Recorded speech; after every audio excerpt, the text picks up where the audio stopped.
One day, one moment can change a child's life forever.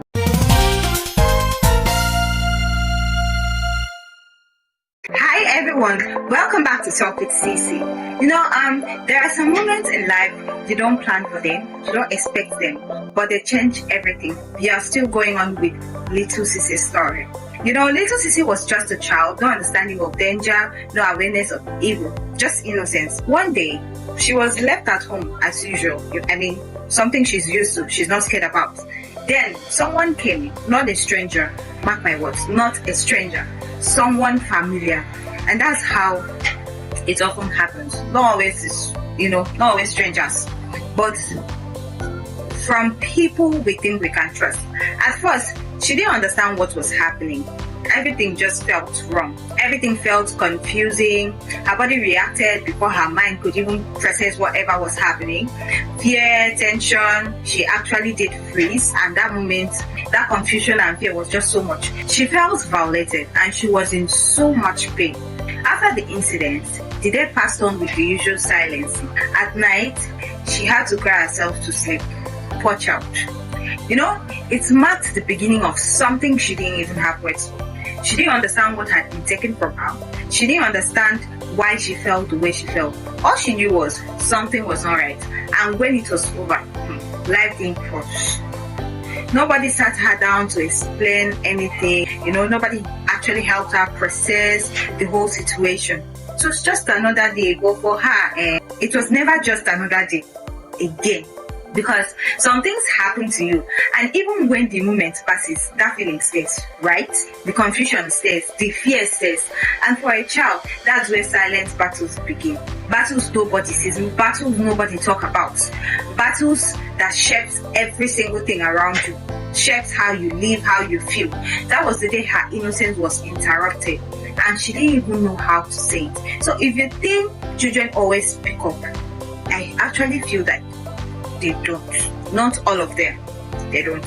The most dangerous thing that happened was not that moment. It was the silence that followed it. So after that day, you will be expecting that something happened, right? At all, nothing happened.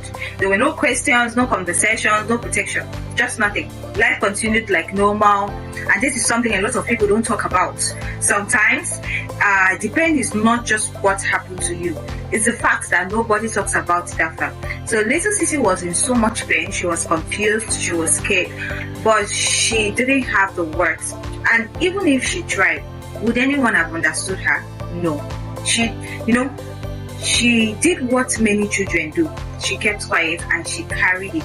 And when a child carries something that heavy, it doesn't just disappear, it changes them. She started feeling unsafe, even in places that were supposed to feel like home.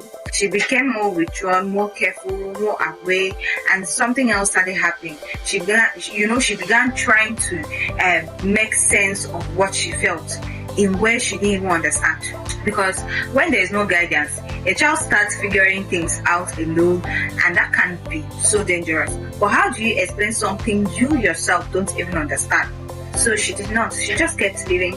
She just kept smiling sometimes and crying when no one was watching. And slowly, the silence became part of her.